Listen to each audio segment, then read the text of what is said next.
Hi and welcome to my channel. Today I have a special episode for you all about micro habits, those tiny everyday actions that can completely transform your life over time. Stick with me until the end because I'll be sharing lots of practical examples, inspiration and exercises you can start using right away. Let's start by talking about what micro habits actually are. These are small, almost laughably simple actions that, when repeated regularly, lead to big changes.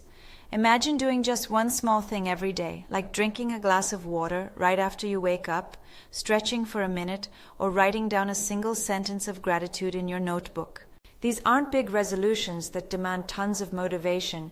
They're things you can do even on your worst day without much effort or excuses. Micro habits are powerful because they don't trigger resistance in our minds. Our brains don't see them as a threat to comfort, so we don't sabotage ourselves.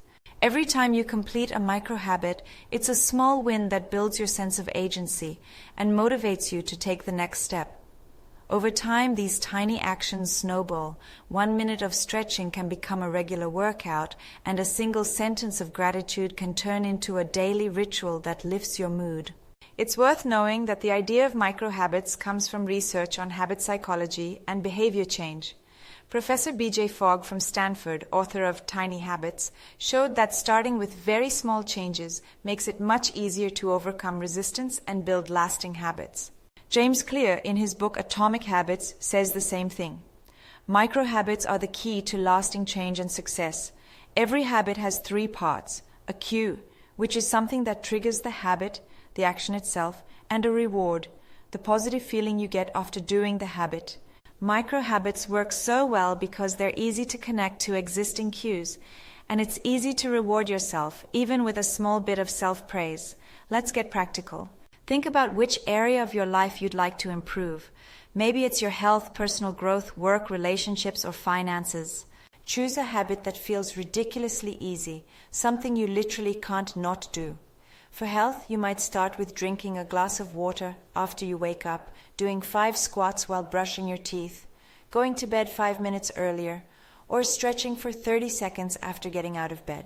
For personal growth, reading 1 page of a book a day, writing a single sentence of gratitude, listening to a 3-minute educational podcast, or jotting down a new word you learned are all great options.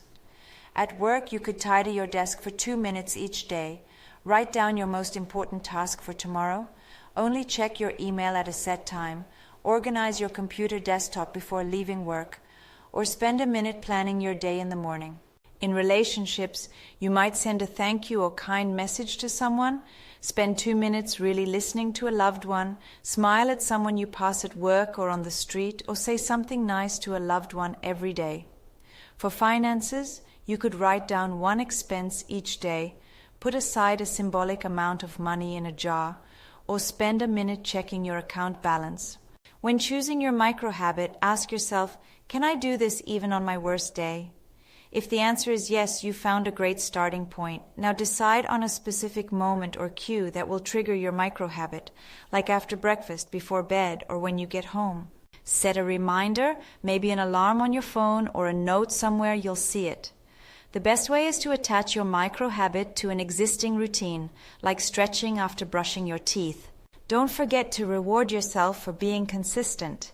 This could be a bit of self-praise, marking the day on your calendar, or treating yourself to something small. The important thing is to feel satisfied with your progress.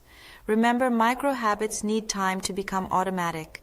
Research shows that it takes an average of 66 days of regular repetition for a habit to stick. Many well-known athletes, entrepreneurs, and artists use micro-habits to build discipline and success. Micro-habits are used in therapy, weight loss, language learning, and building healthy relationships. They're a universal tool that works for everyone. Of course, mistakes happen at the beginning. The most common one is starting with changes that are too big.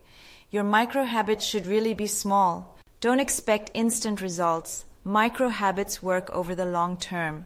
Don't forget to reward yourself for consistency, and don't compare yourself to others. Everyone has their own pace. If you forget your micro habit, don't worry. Just get back to it the next day. What matters is being consistent over time. Let's do a quick exercise together. Grab a piece of paper and a pen. Write down 3 areas of your life you want to improve. For each one, write a micro habit you can start tomorrow. For each habit, decide exactly when you'll do it and what your cue will be. Think about how you'll reward yourself for sticking with it. Maybe marking it on a calendar, giving yourself a small treat, or just a bit of self-praise. People often ask about micro habits. Can you have several micro habits at once? Absolutely, but start with one. Once it becomes automatic, add another. What if you forget your micro habit? Don't stress, just pick it up again the next day. Do micro habits really work? Yes, scientific research and the experience of millions of people around the world prove it. Are micro habits just for lazy people? Not at all. They're a strategy for anyone who wants to make changes effectively and without stress. Remember, you don't need to make a huge revolution in your life. All you need to do is take one small step every day. Micro habits make change easy, enjoyable, and lasting. Start today. Choose one micro habit and see how your life begins to change. Thank you for spending this time with me. If you enjoyed this video, please give it a thumbs up and subscribe to the channel. Share in the comments which micro habit you're going to start with. See you in the next episode about personal growth and micro habits.